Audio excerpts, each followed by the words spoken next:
Welcome back in, folks. I think we can chalk this one down as the biggest upset of the World Cup so far. Australia taking down Turkey 2-0. Irakunda with a first half breakaway and finishes beautifully. And then Metcalf in the second half, another breakaway and a counter-attack for the Aussies and a classy finish. Welcome back into studio. My name is Kevin Egan. Delighted to be here alongside you, Robbo. Thanks for having me.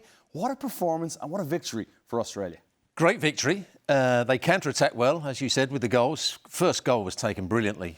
Ball over the top, goes inside, finishes it. And you thought that at some point Turkey would come back into the game. And just when you thought they might come back into the game, Metcalf breaks away, good shot with his left foot. And what you have to say, Australia defended for their lives, didn't they? What was it exactly about the defending for you? Well, they conceded, I think, 30 shots. So it wasn't great defending higher up the field. They just got everybody back behind the ball. So I never think that's great defending. But what they did do well is when the balls came in the box, which Turkey should have done more. They should have got more crosses into the box. They should have had more players in the box. Australia defended it for their lives. They won balls in the air. They got blocks in. The goalkeeper made 3 or 4 really good saves, which you're going to talk about in a minute. 3 or 4, keep going. Yeah. But, their performance was brave and it was wholehearted, and on another day maybe Turkey take 1 or 2 of their chances, but Turkey didn't finish off some of their chances. They didn't get enough crosses into their box. The crosses weren't good enough either, and nor was the shooting. So that was the problem for the Turkey. The team news came out today for Australia, and we were stunned to see the captain, Matty Ryan, dropped from the team. In comes Patrick Beach. Paddy Beach comes in. Imagine if you would have said to Tony Popovich, the head coach for Australia, you're going to concede 30 shots in this game. You're going to take the gamble of your coaching career by bringing in this youngster for his first competitive match at the World Cup against Turkey. He does the same with Ocon Jr. in midfield as well, just 21 years of age.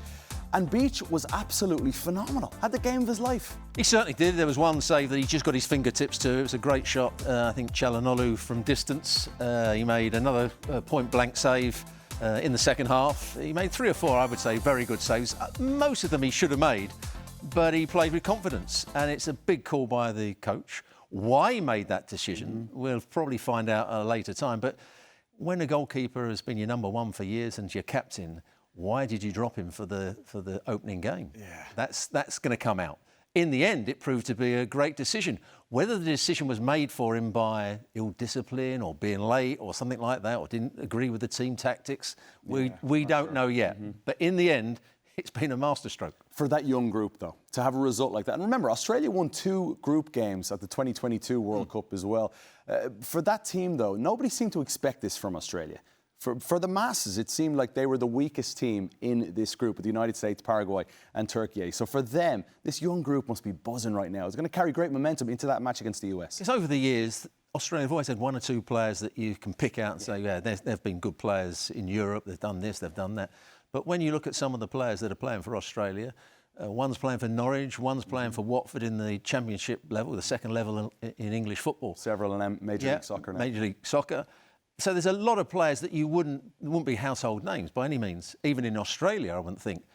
So the resilience, the effort, the determination, it should give them a lot of confidence going into the next game. OK, Turkey. Yes. Turkey. This is seen by some as a golden generation of young players coming through here. Disappointment that Yildiz could only come in. He's been nursing a bit of an injury for the second half. He caused all sorts of problems. But imagine the pressure Montella is under now, the Roma legend, the coach of Turkey after a loss like that. Well, Yildiz has been superb for Juventus over the last year or so. He didn't, as you said, he didn't come on until half-time, so there's obviously had an injury problem. But Goulet actually did some good things. When he started to go infield a bit more and a bit deeper, he got on the ball and he tried to make things happen. Then he went a little bit further forward and got his shots away. He still had a very good game. But they're players that you expect to open up Australia. They're players that you expect to win this game. Overall, when you look at Demiral, the centre-half, these are players that have had great experience at a big club. So it's a major, major shock that Australia beat them. Back at the World Cup for the first time since 2002. Remember they made that deep run then? Hakan Şükür was a baller leading the line for Turkey all the way to the semi-final. In this World Cup now, all of a sudden, Robbo, massive pressure. Paraguay were an unbelievable defensive side in CONMEBOL World Cup qualifying. Turkey were in a group with Spain in qualifying and impressed in doing so. Now all of a sudden these two teams, pointless, they meet next Friday night. What is maybe a must-win match for both? Yes, you're absolutely right. And I think if you played this game 10 times, Turkey would win 9 out of 10. You know, even with the way the game was played, because the counter-attacking goals were brilliant, and Turkey didn't make the most of their chances. But that game against Paraguay, Montella, his job's on the line probably. His whole reputation is on the line for this team. So it's a massive game.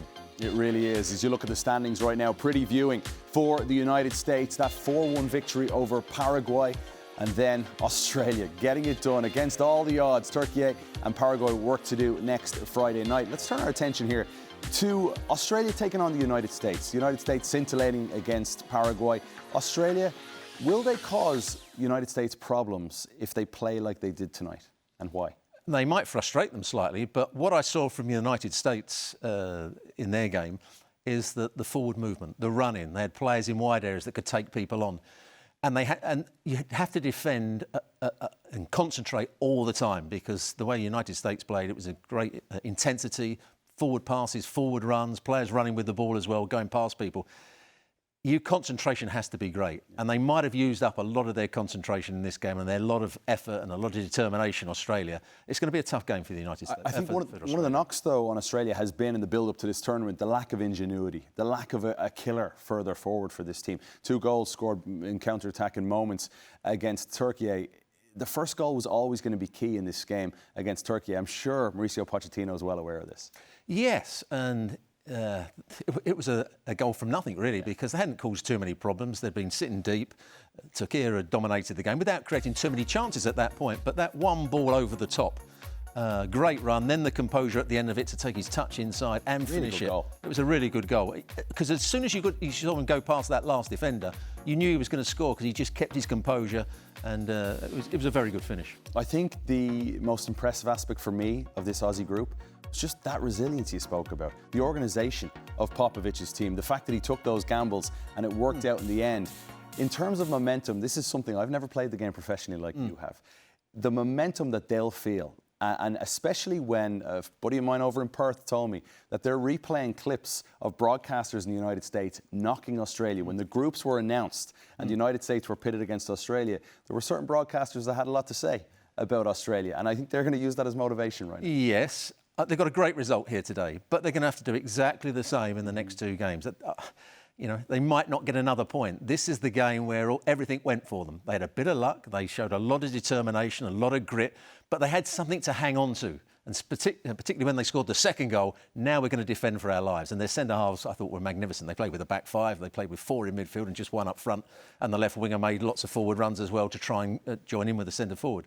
So it was a fairly negative tactic, but it worked for them today. Will it work in the next 2 games? I'm not sure it will. Who is a player that Pochettino's putting on the board as Australia gets set to take on United States? Kunda. Yeah, Kunda on the left-hand side. He's the X factor. He's the one with the pace. You know, pace worries defenders. And if you are playing and you're dominating the game and balls kept on being played in behind you, and you've got a player like Toure who's quick as well, those are the players that can cause them problems. But I still think the United States will have too much for Australia over the course of 90 minutes. All right, you don't think Australia can grind out something here? They could grind something out, but I think it's highly unlikely. I don't think they'll be able to play as well as they did in this game and have the luck, a little bit of luck that they had in this game as well. OK, so for many people, Turkey actually were favourites coming into this group. Who are Australia looking at from the United States here, saying we need to stop that player, and why? When I saw the United States, of course, you're going to talk about Bellingham, because not only did he hold the ball up well, he made runs down the side of defenders, so the centre-halves have got to be aware of that. You've got to also be aware of Dest coming on the far post. I thought Dest was absolutely excellent, as well as I've seen him play. Pulisic, if he's playing, you've got to know that if you double up on him, he'll try and go between you, so you've got to make sure that's not the case. But also Weston McKennie. Weston McKennie was given almost a free licence to go where he thought he could cause most damage. Sometimes he went out wide and made runs from outside to in. Sometimes he went right through the middle. But his forward movement, I thought, was absolutely outstanding. He was key to the way United States played. Isn't it fascinating, the World Cup, how this group stages are, knowing that you can get such a big break if you win the group. So for a game like this, in many ways, the road could look an awful lot easier, Robbo, if you can get that top spot. Absolutely, and it's given, I would say, United States every chance to get top spot now, because Turkey are going to be chasing against Paraguay. We're going to see a better Paraguay, I think, than we saw against the United States. I think they were shocked by the intensity which the United States played at. Throughout this World Cup, we are going to see some shocks. We are going to see some changes. We are going to see managers make strange decisions. We thought it was a strange decision today to play a new goalkeeper, to give a central midfield player his debut, or he's only played in a couple of friendlies. So there's lots of things that were going to change and surprise us over the course of this World Cup. Today was one of them. What about the jubilation we saw at SoFi Stadium out in California with the United States and also with Australia? How do these young players stay focused in a moment like this? You've been that young star. You broke through at 17 years of age at Arsenal. You have everybody talking about how great you were, yet you've got a few days to turn it around and go again. Yeah, they've got to get their rest. They've got to get their recovery. They've got to make sure the organisation is just as good. The preparation is good for the game. They can't get carried away with thinking that they've done everything with Australia. And the same you can say for United States. Everybody's saying it's the best United States performance they've seen at a World Cup for many, many years. They've got to come back down again and be ready to go. For both teams, it'll be an exceptional game. Oh, the Aussies. They'll be licking their chops now. A game against the United States on Friday in Seattle. Seattle will be bouncing for this one. It's going to be a special occasion as the US look to continue that momentum. But Australia looking good right now. Big 3 points. It's been a pleasure joining you. Absolute Have a little pleasure chat here. We're going to look ahead. I know that a fella called Craig Burley wants to chat a little Scotland.